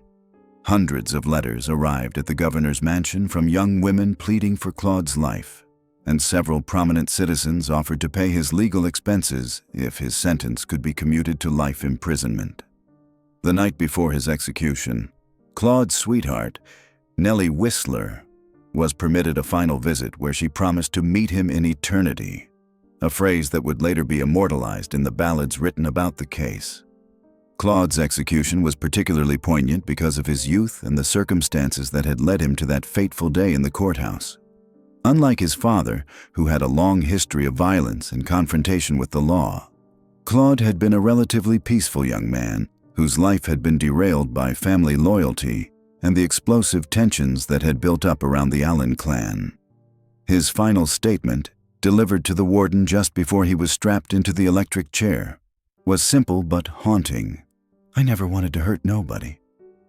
The executions marked the effective end of the Allen family's power and influence in Carroll County. The remaining family members, those who had not fled the region or been imprisoned, found themselves pariahs in their own community. The family's extensive land holdings were seized to pay legal costs and court-ordered restitution, and the general store that had been the center of their business empire was sold at auction. Sidna Allen, who had managed to escape to Iowa only to be captured and brought back for trial, was sentenced to 35 years in prison, effectively ending his life as a free man. The broader impact of the Allen case extended far beyond Carroll County or even Virginia. It became a symbol of the federal government's determination to bring law and order to the Appalachian region, where clan-based justice and resistance to outside authority had long been entrenched traditions. The case was widely covered in newspapers across the country, with most editorial writers praising the swift justice that had been delivered and arguing that the executions proved that no one, regardless of their local power or influence, was above the law. However, the case also highlighted the complex social and economic tensions that existed in early 20th century Appalachia. The Allen family's conflict with the Republican courthouse officials represented more than just personal animosity. It reflected deeper struggles over political control, economic opportunity, and cultural identity in a region that was rapidly changing. The coming of the railroad, the expansion of coal mining, and the increasing presence of federal authorities were all transforming traditional mountain life, and families like the Allens represented both the old ways and the resistance to change. The Baldwin-Felts Detective Agency, which had played such a prominent role in hunting down the Allen fugitives, continued to operate in the region for decades afterward. The success of their manhunt enhanced their reputation and led to their involvement in numerous labor disputes and other conflicts throughout Appalachia. Their methods, which often involved intimidation and violence, would later make them notorious figures in the coal mining wars that erupted across the region in the 1920s and 1930s. The Courthouse Massacre also had lasting effects on the legal system in Virginia and other southern states. The ease with which armed men had been able to turn a courtroom into a battlefield led to increased security measures in courthouses across the region. Metal detectors, armed guards, and stricter rules about who could enter courtrooms during sensitive trials became standard practice, fundamentally changing the atmosphere of Southern justice. Perhaps most significantly, the Allen case marked the end of an era in American frontier justice. The days when powerful families could operate with virtual impunity in remote areas, settling disputes through violence and intimidation rather than legal process, were rapidly coming to an end. The federal government's ability to mobilize resources, coordinate with state authorities, and pursue fugitives across state lines demonstrated that even the most isolated communities were no longer beyond the reach of centralized law enforcement. The story of the Allen family became embedded in Appalachian folklore, inspiring countless ballads, stories, and eventually books and documentaries. Different versions of the tale emphasized different aspects of the tragedy. Some portrayed the Allens as victims of political persecution and an unjust legal system, while others depicted them as dangerous criminals who had finally received their just punishment. This dual narrative reflected the complex legacy of the case and the ongoing tensions between local and federal authority that continued to shape Appalachian culture. In the decades that followed, Carroll County gradually recovered from the trauma of the Courthouse Massacre. New political leaders emerged, the courthouse was rebuilt and expanded, and the community worked to move beyond its association with violence and lawlessness. However, the memory of that terrible day in March 1912 never completely faded. Local historians continued to research and debate the details of the case. Family descendants on both sides maintained their own versions of events, and tourists occasionally visited Hillsville to see the site where one of America's most notorious courthouse shootings had taken place. The ultimate legacy of the Hillsville Courthouse Massacre was its demonstration of how quickly and dramatically violence could erupt when different concepts of justice and authority came into conflict. The Allen family's belief in personal honor, family loyalty, and resistance to outside interference clashed catastrophically with the emerging modern legal system's emphasis on institutional authority and due process. The Baldwin-Felts Detective Agency's relentless pursuit of the Allen clan fugitives through the rugged Blue Ridge Mountains had finally reached its inevitable conclusion. By September of 1912, all but 2 of the escaped family members had been captured and returned to Carroll County to face justice. Sidna Allen and his young nephew Wesley Edwards, however, had proven more elusive than the experienced manhunters had anticipated. The 2 fugitives had managed to slip through the detective net and make their way to Des Moines, Iowa, where they assumed false identities and found employment. For 6 months, they lived quietly in the industrial city, blending into the community of workers and immigrants who asked few questions about a man's past. Sidna worked in a lumber yard while Wesley found employment at a grain elevator, both using skills they had learned in the mountains of Virginia. Their downfall came through the most human of weaknesses, love and longing for home. Wesley Edwards, despite his uncle's warnings, maintained correspondence with his sweetheart back in Carroll County, a young woman named Maud Eireler. The letters, carefully monitored by the persistent Baldwin-Felts detectives, provided the crucial intelligence needed to locate the fugitives. On September 14, 1912, exactly 6 months after the Courthouse Massacre, Sidna Allen and Wesley Edwards were arrested in Des Moines by the Baldwin-Felts operatives who had tracked them across half the continent. The arrest created a sensation, with crowds gathering at train stations along the route back to Virginia to catch a glimpse of the notorious outlaws. Newspapers across the country covered their capture, and the men found themselves transformed from regional criminals into national celebrities of sorts. The speed with which justice moved in 1912 was remarkable by modern standards. Within weeks of their return to Virginia, both men were on trial for their lives. The prosecution, led by Commonwealth's attorney William Foster's successor, presented a methodical case built on eyewitness testimony, physical evidence, and the damning reality of 5 dead bodies in the Hillsville courthouse. Floyd Allen's trial came first, conducted in Wytheville to ensure an impartial jury. On May 18, 1912, after hearing testimony about the events of March 14th, the jury found the patriarch of the Allen clan guilty of first-degree murder in the death of Commonwealth's attorney William Foster. When the verdict was read, Floyd Allen wept openly, perhaps finally comprehending the full weight of his actions and their inevitable consequences. The sentence was death by electrocution, a relatively new form of execution that Virginia had adopted as more humane than hanging. Floyd Allen would have the dubious distinction of being among the first to face this modern method of capital punishment in the state. His son Claude's trial proved more complex, requiring 3 separate proceedings before a conviction could be secured. The young man had become something of a folk hero, his handsome features regularly appearing in newspaper photographs that emphasized his youth and the tragedy of his situation. Supporters argued that Claude had acted only to defend his father, and petitions bearing thousands of signatures were delivered to Governor William Hodges Mann, requesting clemency. The romantic element of Claude's story captured public imagination. His sweetheart, Nellie Whistler, made frequent appearances at the trial and launched a very public campaign for his life. Newspapers reported her vow to meet him in eternity if the state carried out his execution, and a group of Southwest Virginia women even sponsored a gold medal for Claude, honoring what they saw as his filial devotion. Despite the public sympathy, the evidence against Claude was overwhelming. Witnesses testified that he had fired multiple shots during the courthouse battle, and ballistics evidence linked his weapon to at least one of the deaths. On his 3rd trial, the jury found Claude Allen guilty of first-degree murder for killing Commonwealth's attorney Foster and second-degree murder for the death of Judge Massey. Like his father, Claude was sentenced to die in the electric chair.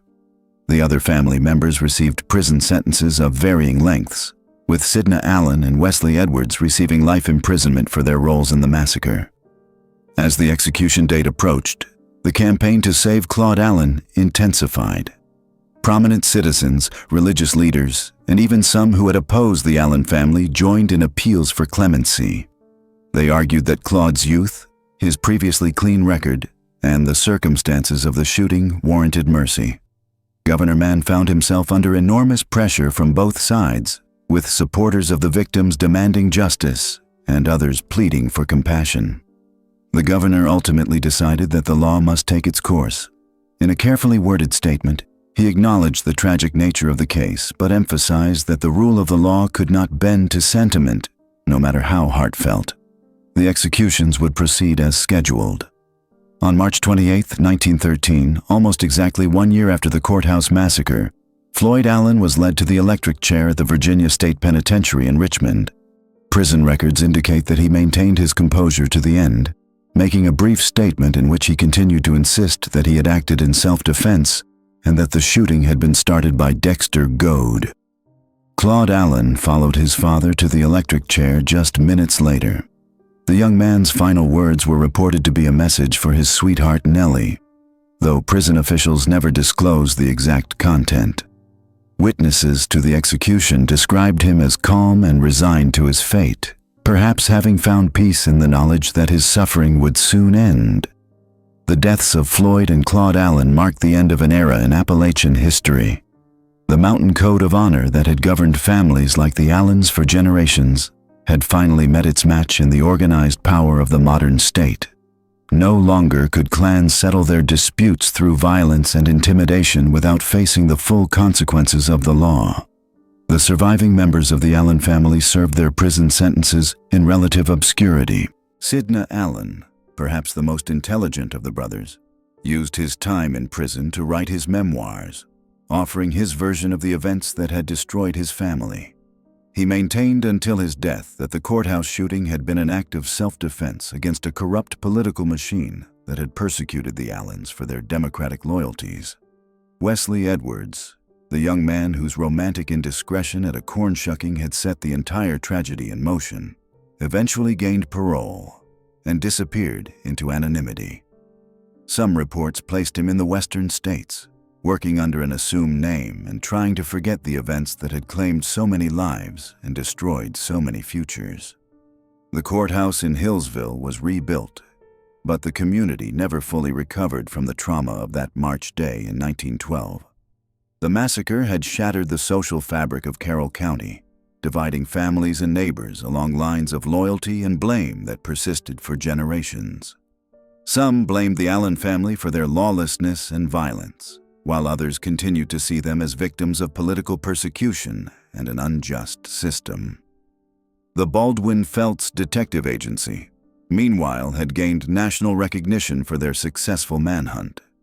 The pursuit of the Allen fugitives through the mountains and their eventual capture in Iowa became the stuff of legend, helping to establish the agency's reputation as one of the most effective private law enforcement organizations in the country. This reputation would serve them well in the coming years as they became involved in some of the most significant labor disputes in American history.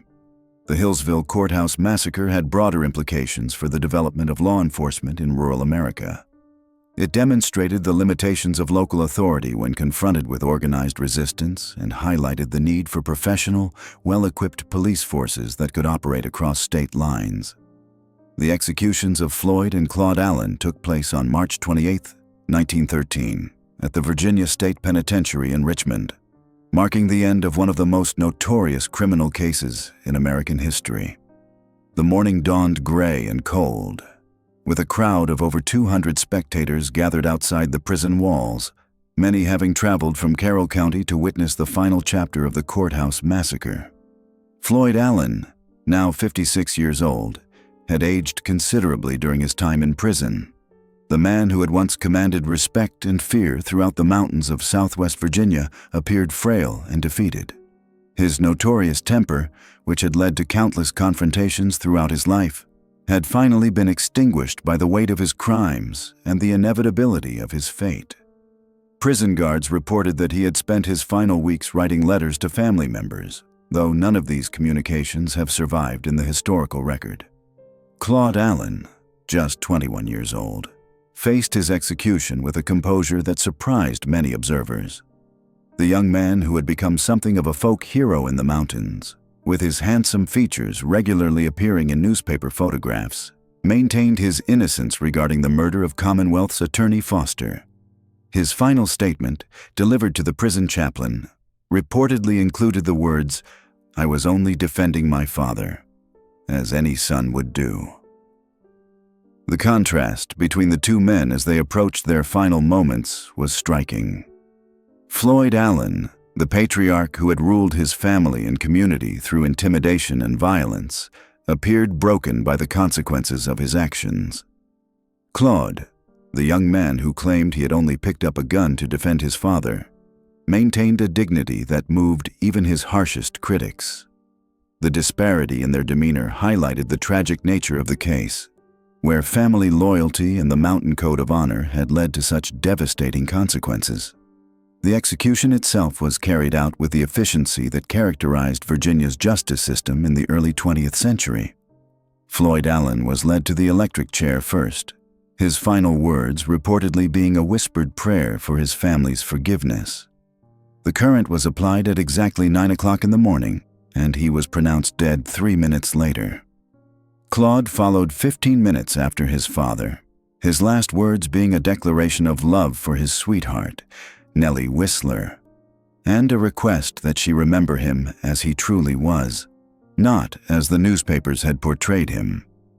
The deaths of Floyd and Claude Allen marked the end of the Allen family's dominance in Carroll County, but their legacy would endure in ways both tragic and transformative.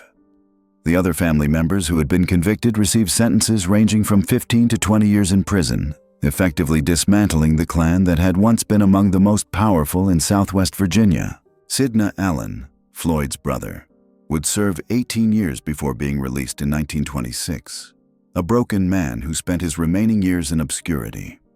The broader implications of the Hillsville Courthouse Massacre extended far beyond the fate of the Allen family. The case had exposed the tensions between traditional mountain justice and the evolving legal system of the early 20th century. It demonstrated how quickly violence could erupt when these two systems came into conflict, and how devastating the consequences could be for everyone involved. The massacre had also highlighted the role of political partisanship in local justice, as the Republican officials who had been targeted were seen by many as outsiders imposing their will on a traditionally democratic community. In the years following the executions, the story of the Allen family became the subject of numerous ballads, books, and eventually films. The case captured the American imagination because it embodied so many of the conflicts that were reshaping the nation in the early 20th century. The tension between old and new, between individual honor and institutional authority, between local custom and federal law, all played out in the small courthouse in Hillsville on that fateful March day in 1912. The transformation of Appalachian society that the Allen case represented was part of a broader national trend toward centralization and modernization. The federal government's increasing involvement in local affairs, the growth of industrial capitalism, and the decline of traditional rural communities were all forces that were reshaping American life. The Allen family's violent resistance to these changes, while ultimately futile, represented a last stand for a way of life that was rapidly disappearing. The legacy of the Hillsville Courthouse Massacre also influenced the development of law enforcement in rural America. The success of the Baldwin Felts Detective Agency in tracking down the fleeing Allen family members demonstrated the effectiveness of professional, well-equipped law enforcement agencies compared to traditional local sheriffs and constables.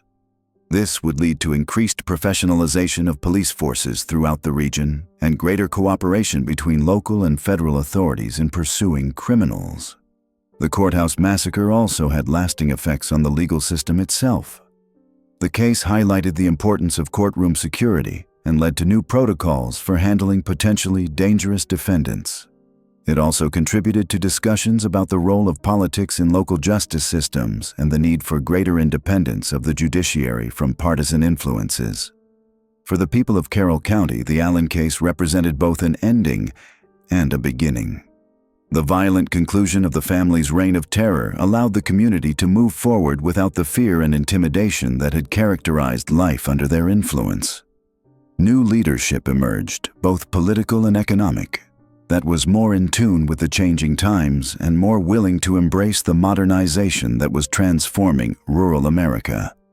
The cultural impact of the Allen case extended far beyond the mountains of Southwest Virginia. The story became part of American folklore, representing the clash between traditional values and modern society. It inspired countless works of fiction and nonfiction, each attempting to capture the complex motivations and tragic consequences of the events in Hillsville. The case also contributed to the romanticization of mountain culture, with the Allens being portrayed alternatively as heroic defenders of traditional values or as dangerous criminals who got what they deserved.